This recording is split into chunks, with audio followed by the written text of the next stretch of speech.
Hi, I'm Kavya. Teamstalk is an initiative I started to provide teens with a platform to express their perspectives and views on issues that they're passionate about. Today we have an amazing personality with us, Mr. Saurabh Nanda. He is an amazing counselor and a career advisor. So, sir, would you like to speak something about yourself? Wow. Thank you so much. First of all, let me just say that you guys are doing a wonderful job. I mean, it is so heartening to see young, strong people like you taking up the charge and, talking about these things which the rest of the country probably is shying away from. And you guys are not only an inspiration to me, but all the others as well. So having said that, yes, I'm a career consultant and I've been doing this for the past 10 years. Originally, I started with my computer science engineering. And if you ask me why I did computer science engineering, I don't have an answer, just like all the other engineers, I am supposing. So I jumped into the education field because I knew there was something wrong with the decision-making process, what is happening in schools and what is happening, with our careers and so on. And I was a good student, and everyone told me that since you're a good student, good things will happen to you, but they didn't. And that was quite shocking. I said, how is this possible? So that's when I jumped into career counseling. I've lived all over India. I've traveled quite a bit. I have lived in Denmark. I've lived in Japan. I am a very curious person, and I'm really, really looking forward to our conversation because I'm really curious about it. So the topic for today is generation gap. Generation gap is a social problem that exists worldwide. Usually, a family consists of members of different generations, and the new generation have more evolved and advanced mental status. And when there is a difference in opinions, in physical and mental skills of people of the same family of different generation, there occurs generation gap.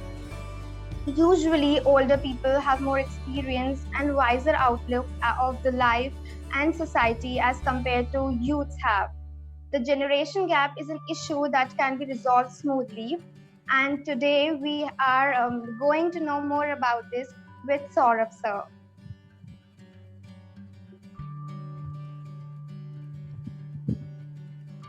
So, sir, first of all, I have some opinions that I collected from my acquaintances, and so did Kavya and Khushi. So, I'm going to begin with that. So, first response is from Ishika. She says that she has arguments with her parents on some general decisions. Her parents fully support her on career decisions and all, but she generally has arguments with her parents on small topics. Another response said that their parents have an idea of comparison between them and their friends. He says, if a friend of mine scores even 1% more than me, then it's my fault, and they want me to score more than my friends. They keep on comparing my result with those of my friends, and it often leaves me tense and depressed. Another student from our school says that her name is Deega, and she says, I truly believe that there's a lot of difference between the views of mine and my parents. They have an orthodox thinking, and I don't support that. They are rather concerned what the society would think than what we think. But actually, this generation gap helps us in knowing the hard times which our parents have faced. It's good to have generation gap. She would rather enjoy having debate with her parents on orthodox thinking and make them understand that it's wrong to force their mentality on their children. Wow, such diverse opinions. That's amazing. Yes. What I'm really happening about listening, to these feedback is how diverse our different family structures are, and that impacts us a lot actually. When I say diverse family structures, it means that everyone grows up in a different kind of household with different cultural values, with different upbringing, with different circumstances and situations. Maybe with our relatives, maybe the financial situation, maybe the entire culture because just yesterday I was counseling another student, and his mom was very particular about the fact that we come from a business family, so we have a particular perspective, and people who come from a service family, they have a particular perspective, and so on. All those things are very valuable, but what we need to understand is we are all moving towards a particular direction, all of us together, where all these things might or might not contribute. Which is that direction? The direction is when students are given the opportunity and when students are given the freedom to choose what they want to do, they should do, and they should be allowed to do. All right. And Yes. that freedom of choice comes from a scientific basis. So when somebody has minor, disputes or minor arguments with their parents on small little things, that's absolutely normal, because I think you guys also have a right to be rebellious, right? And you have a right to question everything. And if your parents are entertaining that, you have wonderful parents, because they have inculcated this feeling inside you that yes, you don't have to be scared, you have to ask questions, and we are here to answer those questions. So that is one thing, and I would request all parents to encourage that, because a student who asks questions becomes a good human being. All right. When we come to the next case study, when comparison starts happening, now that is a big problem, because everyone's mind works in a different way. When we did not have the internet and all this information available, I could clearly understand that, people do not really understand how people or how minds work. Everyone was compared on the basis of the IQ that they have. Oh, this person is very smart, this person is not smart. But that doesn't happen anymore. Why? Because IQ is a very small aspect of your mind. If you have emotions, then you also know that different people express emotions differently. So there is something called EQ, which is emotional quotient, and which is actually a 21st century skill also. So in the 21st century, the future that we're looking at, you're smart, that's great. But if you do not have EQ, or if you're not emotionally qualified or emotionally, I would say, well-versed or developed, then you can't really function in our society. So along with IQ, you need EQ. The most successful people in the world, the richest people in the world are not the smartest people in the world. You need to understand that, because if you just compare IQ, then there are more people with IQ. In fact, there's a case study I had read a few years ago when I was doing my clinical psychology, and there was this guy who had an IQ of 180 plus, an American guy, and he was, many times he was called the smartest American and so on. That guy, in fact, this case study is actually there in Malcolm Gladwell's books. Malcolm Gladwell is a very famous author, and you guys should definitely read him. Books like Tipping Point and Outliers. So I was reading Outliers. So the smartest person in the US, having an IQ of 180 plus or something like that, would actually lived in the in the countryside, in a rural area in the US, made around $250,000. All right, which is not at all representative of the salary of such a smart person, because that smart person can earn millions of dollars. The smartest person on the planet and the richest person on the planet was somebody else. At that time, it was Bill Gates. I'm not saying they're not smart, but are they the smartest? No, they have some other things also. So all this gyan I'm giving, why? Because parents should understand that just IQ is not the way you should compare your children with others. Because ultimately IQ also comes from you. The parents have given that IQ. So there is always going to be a limitation. But the other aspect is comparing marks. And that is really sad. Why? You've all seen the results recently released by CBSE. There are thousands of students all across India having 99% plus. How is it even possible? It is a statistical stupidity. So if you're comparing marks in a system which doesn't really care about marks anymore, that is a wrong choice. So parents, please understand, comparison is wrong. In fact, if some of the parents use LinkedIn, LinkedIn is full of such people who are not from IIT, not from IIM, not from Harvard, and they are doing wonderfully in their lives.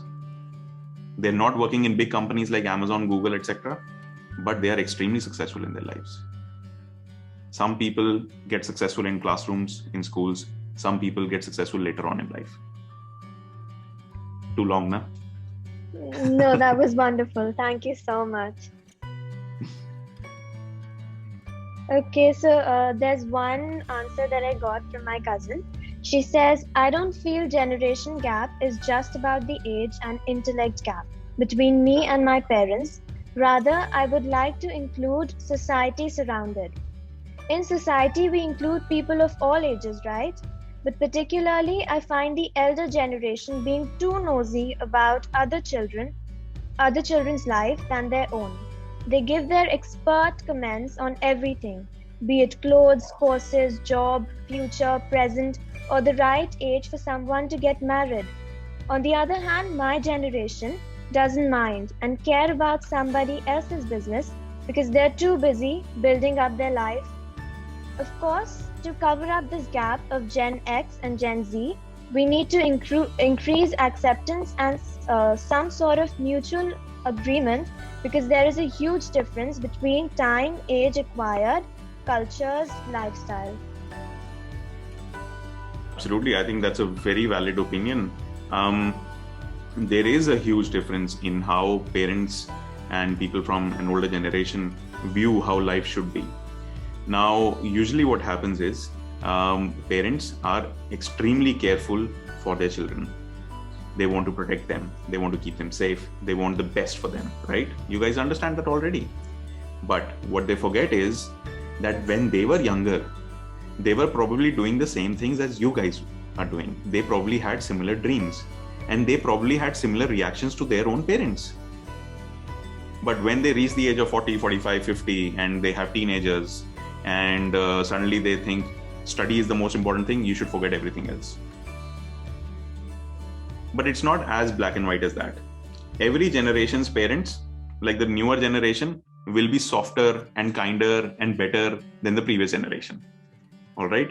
Because they do try to give those things to their children, which probably they did not receive and they wanted to receive. Again, parents sometimes do forget that in their own anxiety about their children's better future, they kind of forget about their children's happiness also. So if the child's happiness is in trying out new clothes, they have an opinion against that. That why are you focusing your energy on this? You should be studying science right now. But you're focusing only on fashion and Instagram. How is it possible? Why are you doing this? Right? So that is why there's a very interesting case study over here. Why do we have so many different social media platforms? The reason for that is the moment a new platform comes in, the younger generation likes to get onto it. One of the main reasons is because the parents are not there. So they can feel free, they can be themselves. So it was the case with Facebook in 2010 and 2012. I like to be there. All right. And even I was 25 at that time and I like to be on Facebook. Then 5, 10, 7 years down the line, everybody is at least, well, in India, Instagram came a little later. So everybody was on Instagram, then on Snapchat. One of the major reasons, the parents are not there. Because probably children are a little tired and exhausted of the fact that we don't want your opinions. We kind of understand a few things. We are not saying we are perfect. We are not saying that we are adults and we understand everything, but we do understand certain things which probably you do not understand.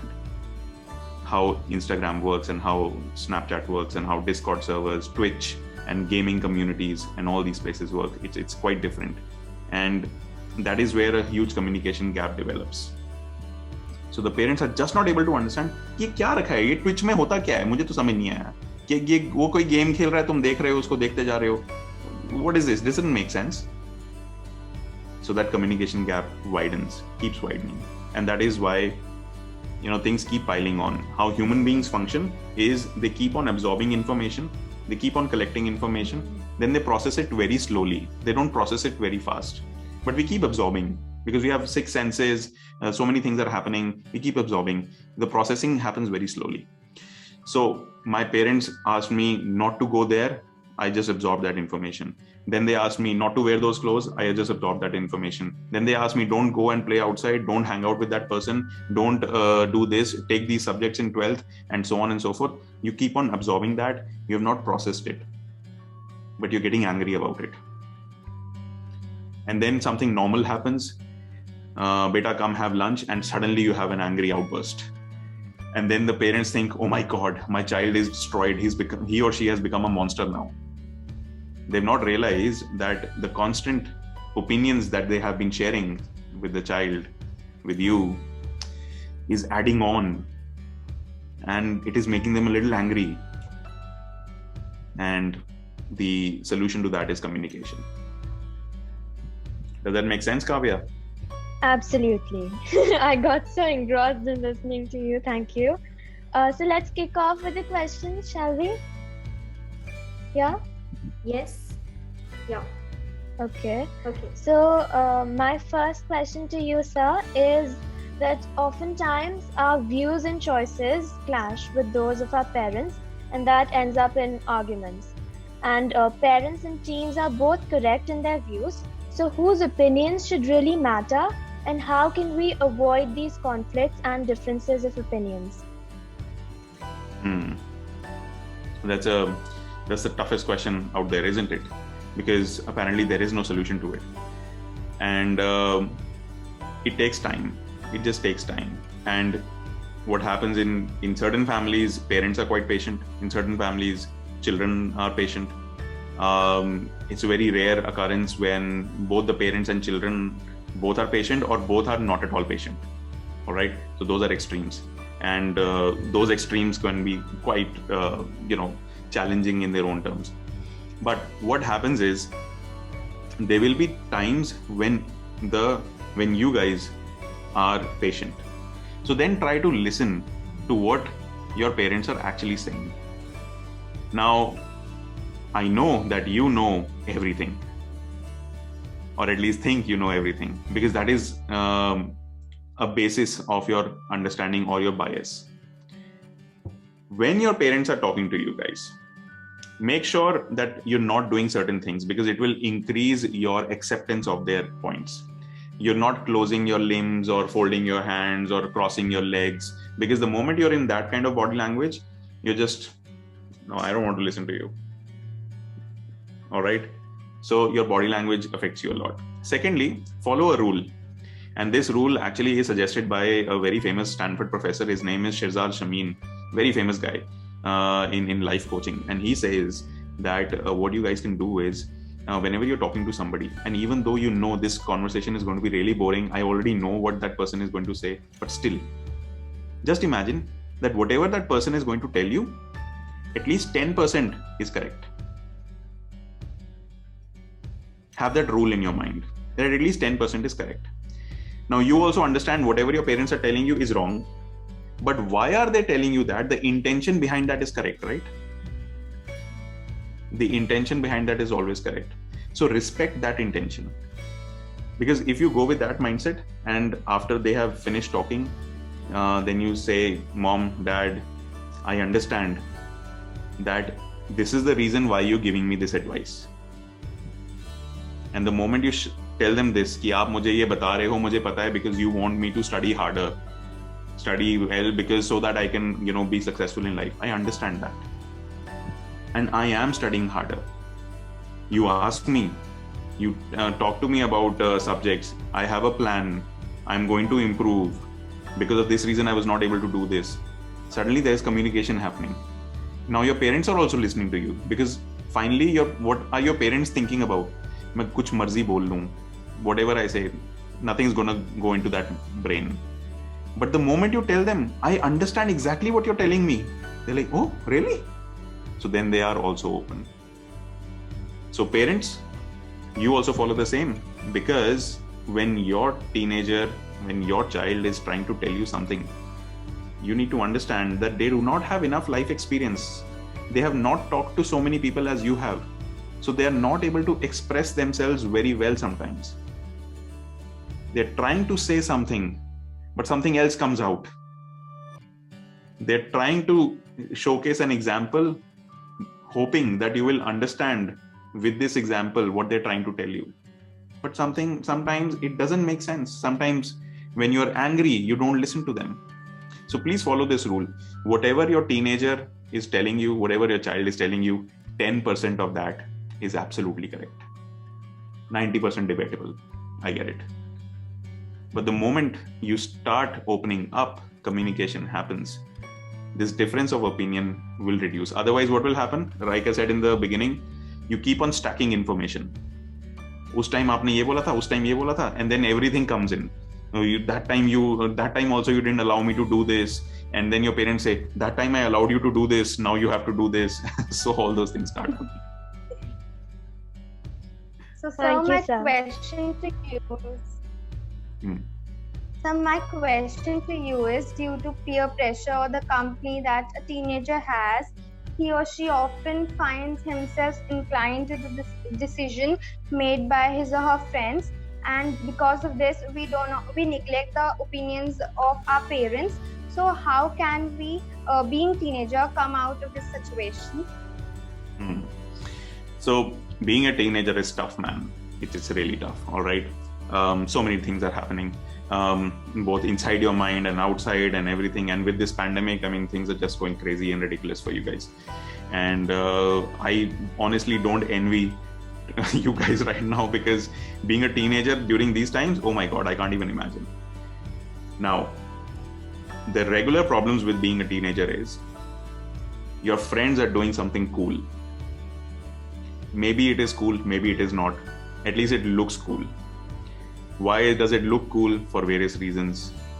Other people are also supporting it, so automatically it becomes cool. Now they are doing it in a way which is very unique, which is very fresh, which is very new, which is not at all old, right? So you automatically get attracted to it, or you're forced to follow it. When you discuss that with your parents start listening to you and start looking at the logic behind it. So you're going to wear, distressed jeans. What are distressed jeans? Why do your jeans have to be distressed? Why can't they relieve all their stress? Right? So they ask questions like that. And then suddenly you're like, Papa, Mommy, right? So that happens because they are looking at logic while you're trying to show them what is cool. So when this happens, you need to understand, again, follow the 10% rule, because not all things are cool. Especially cyberbullying is not at all cool. When people gang up together and then they isolate certain people online, aap unki posts, you keep on liking their posts, but they never like your posts back. All right. All those things, they are not cool. Okay. When somebody is roasting another child or another teenager just because of some difference, not at all cool. So be an informed teenager, and trust me, there is one trick and tip that I'm going to share with you, which will really help you. If you really want to do something, but you have understood already that my parents are not going to agree to this, what you do is you do everything else that they're asking you to do. Keep on saying, yes, Papa, yes, Mommy, yes, why not? Sure. Yeah. Today I'll set the table. Yes, let me prepare this. I'll get the groceries or whatever chores they give you, right? So that they become softer. And then you start discussing with them that I had a question for you. Certain friends of mine, they're doing this. I'm a little confused whether I should join them or not. So when you approach the topic like this, your parents are already happy with you. And they're like, oh my God, my child is actually trying to discuss something. So they will be very open, because none of the parents want to stop you from experiencing new positive things. And for parents who are listening, there are things which are out of your control, and they will not be in your control. And I know you're scared when your children come to you for discussing new cool things, which you know is probably just a bad idea. Please understand that these cool things, they happen for a week, maybe 2 months, then they go away. They are trends. And in this social media world with instant gratification, when everything has to be like this, trust me, just let them do it. Get involved with it. If your daughter or if your son wants to make a Facebook or Instagram reel, get involved with it. All right, there are people who are making reels with their grandmothers and they're extremely popular. So get involved. Rather than just saying yes or no, get involved, because ultimately your child seeks your validation, seeks your support, and feels secure when you also do the same things as they do.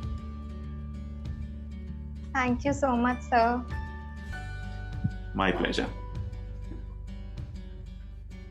So my question to you is that privacy is a very important part of our lives, and we all have a personal space. Especially to you is that privacy is a very important part of our lives, and we all have a personal space, especially the teenagers.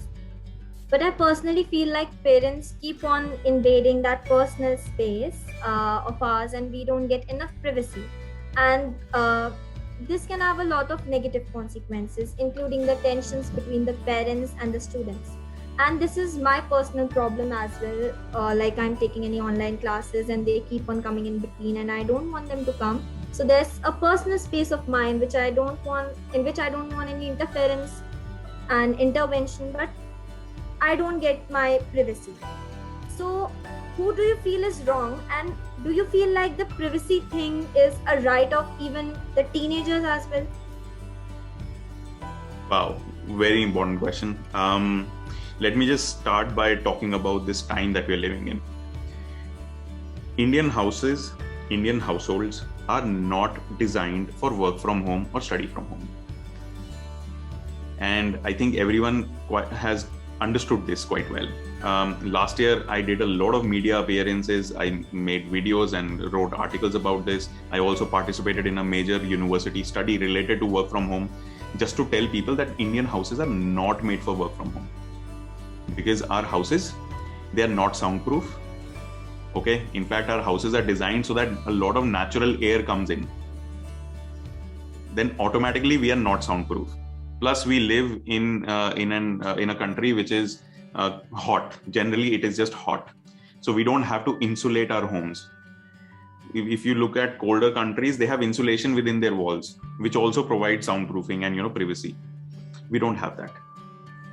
So physically speaking, we are not ready for work from home or study from home. Now, when this happens, on top of that, we have a culture which is very, very family oriented or very, very community oriented. That means everyone does everything together. All right. And we can see different extremes in different parts of India related to different communities invading each other's personal spaces. There are times when, the groom and the wife don't even get time after their marriage to be alone and private. All right. So our communities are that invasive. Why? Because culturally we are like that. Because communities help us become stronger. But the times have changed. Our families are not that big anymore. Most of the joint families do not exist anymore. They have all broken down into individual nuclear families. But that culture still remains, because your parents are thinking, when I was younger, I didn't even have I was not even allowed to close the door of my bedroom. We all used to probably sleep together only. And, there were no ACs also sometimes. So we would all sleep on the roof also sometimes. And all those things keep happening, right? So if that happened with me, that is how children are supposed to be. So they also want to, have that right over you. But mostly it is not even about that. It is just about the fact that the moment you guys become teenagers, young adults, you have so many things going on in your life. You start moving away from your parents, and your parents just miss you. They're like, oh no, kahan chali gayi, kahan chala gaya? Okay, let me just see what they're doing. Are they doing well or not? Let me just have a word with them. So most of the time it is because of that. But privacy is important. All right. When privacy is important, then how do we make sure that everyone understands about it? I think after the lockdown, everyone kind of understands that, when classes are going on, so you're not supposed to make noise and so on. There are different ways you can do that. You can actually seal off your room with the help of some soundproofing material, heavy curtains, and so on. At the same time, you can discuss with your parents that from this time to this time, I'm usually very busy, occupied, so it's very difficult for me to come out of the class. Then they will also understand. Communication is the key. So Yes, after you guys approached me, and I actually talked to another psychologist. She's same age as me, and I said, this is what I'm going to talk about, generation gap. And she said, wow, that's amazing. So we are going to start a series as well, a live Insta kind of a thing from the third week of August, inspired by you guys actually, where we are going to talk about generation gap. We're going to talk about pornography. We're going to talk about LGBTQ rights. We're going to talk about gender sensitization. We're going to talk about privacy between parents and all these taboo topics where nobody is talking about. So I hope that you guys participate and enjoy that as well. Yeah, ठीक good. है. Surely so. We feel so good Awesome. after talking Alright. to you and having discussion. Same here. It was a privilege. Thank you so much. Thank Okay. you so much. Love to That do these means a things. lot. That means Perfect. yes, so. Okay. Take care, Okay. guys. Thank you so And much. Take care. yeah, looking Thank forward to you. the video. Yeah. Sure, yeah. Bye. Absolutely. Bye. Bye, sir.